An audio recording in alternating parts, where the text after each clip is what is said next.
ಏನ್ ಭಾವನಾ, ಎಲ್ಲೋ ಹೊರಟಿರೋ ಹಾಗಿದೆ? ಕೇಸ್ ವಿಚಾರವಾಗಿ ಸ್ವಲ್ಪ ಕೆಲಸ ಇತ್ತು, ಅದಕ್ಕೆ. ನಮ್ಮಮ್ಮ ಮತ್ತೆ ಅಣ್ಣನ್ನ ಸಾಯಿಸಿರೋ ನಿಮ್ ಅಣ್ಣನ್ನ ಉಳಿಸ್ಕೊಳ್ಳೋದಕ್ಕೋಸ್ಕರ ಇಷ್ಟೆಲ್ಲ ಓಡಾಡ್ತಾ ಇದೀಯಾ? ಏನ್ ಹೇಳ್ತಿದ್ದೀರಾ ಸೌಪರ್ಣಿಕಾ ನೀವು? ಪಾಪ ನಮ್ಮ ಅಣ್ಣ, ಅವನು ಕಿವಿನೂ ಕೇಳಿಸಲ್ಲ, ಮಾತು ಬರಲ್ಲ, ನೀವ್ ಇದನ್ನೆಲ್ಲ ನಂಬ್ತಿದ್ದೀರಾ? ಸತ್ಯನಾ ನಂಬ್ಲೇಬೇಕಲ್ಲ ಭಾವನಾ.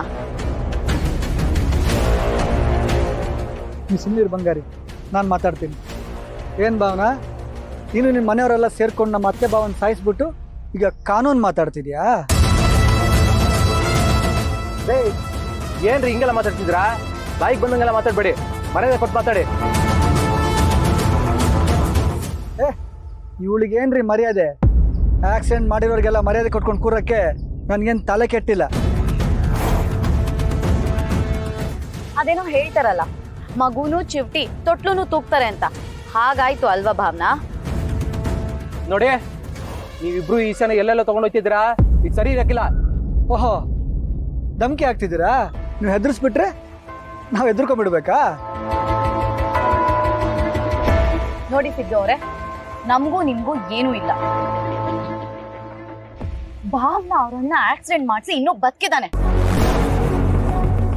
ಆದ್ರೆ ನಾನು ನಮ್ಮಮ್ಮ ಮತ್ತೆ ಅಣ್ಣನ್ ಕಳ್ಕೊಂಡು ಎಷ್ಟು ನೋವು ಅನುಭವಿಸ್ತಾ ಇದ್ದೀನಿ ಅಂತ ನಿಮ್ಗೂ ಚೆನ್ನಾಗಿ ಗೊತ್ತಿದೆ.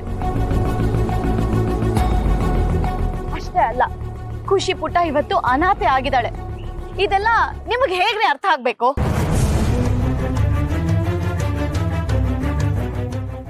ಹಾಗೆಲ್ಲ ಅನ್ಬೇಡಿ, ಖುಷಿಗೆ ನಾನಿದ್ದೀನಿ. ನೀನೇನಿರೋದು? ಅಲ್ಲ, ಅಷ್ಟಕ್ಕೂ ಖುಷಿ ನಿನಗೆ ಏನಾಗಬೇಕು? ಖುಷಿ ನನ್ನ ಮಗಳು.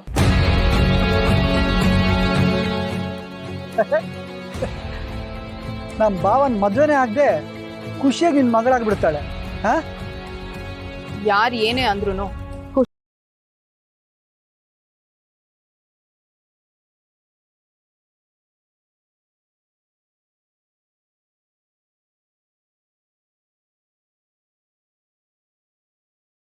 ಕೇಸ್ನ ಫೈಲ್ ಮಾಡಾಗಿದೆ. ನಮ್ಮಮ್ಮ ಮತ್ತೆ ಅಣ್ಣನ್ ಸಾಯಿಸಿರೋನ್ಗೆ ಶಿಕ್ಷೆ ಆಗೇ ಆಗುತ್ತೆ.